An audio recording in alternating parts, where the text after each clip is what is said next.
చైనాలో జనాభా పెరుగుదల నియంత్రణ కోసం అని చెప్పేసి ఒక్కళ్ళే బిడ్డ అన్నటువంటి దాదాపు 30 ఏళ్ల క్రితం తీసుకొచ్చారు చట్టం.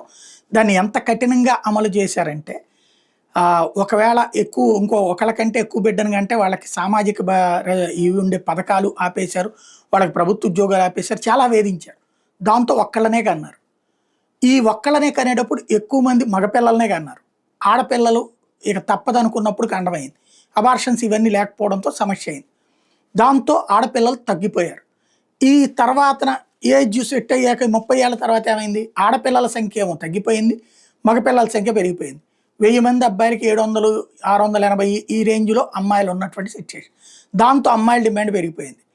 నీ భర్త మీ కుటుంబాన్ని వదిలేసి మా ఇంటికి వచ్చిండు, అట్లాగే నువ్వు సంపాదించి పెట్టు, మేము కూర్చుని తింటాం, మా కుటుంబాన్ని మొత్తాన్ని పోషించాలి, నీ కుటుంబాన్ని పోషించడానికి వీలేదు. దీంతో పెళ్ళిళ్ళు కాక విచిత్రమైన పరిస్థితులైన.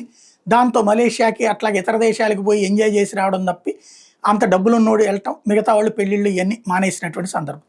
తర్వాత పెళ్ళైన తర్వాత కూడా ఈ డైవోర్సుల్లో భర్త ఆస్తులు లాక్కునేటటువంటిది, అంటే ఒకే అమ్మాయిలకి ఇట్లాగా ఇది ఒక వ్యాపారం కింద మారిపోయింది.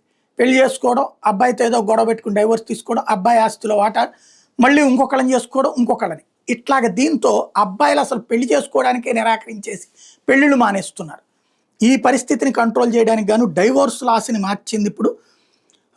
ఇప్పుడు విడాకులు తీసుకుంటే భార్యకి భర్త ఏమీ చెల్లించక్కర్లేదు. అదే సందర్భంలో పిల్లలు ఎంతమంది అయితే ఉంటారో అంతమందిని ఇద్దరు సమానంగా చూసుకోవాలి. అంటే ఇద్దరు పిల్లలు ఉంటే చిరొకళ్ళు, లేదు ఒక పిల్లలే ఉంటే ఆ పిల్లల్ని పోషించడానికి ఇద్దరు సమానంగా ఖర్చు పెట్టుకోవాలి. ఏదైతే షార్ట్ డైవోర్స్ ఇండస్ట్రీ కాస్త ఇప్పుడు మూసేసేటటువంటి ప్రక్రియ ప్రారంభమైందనమాట.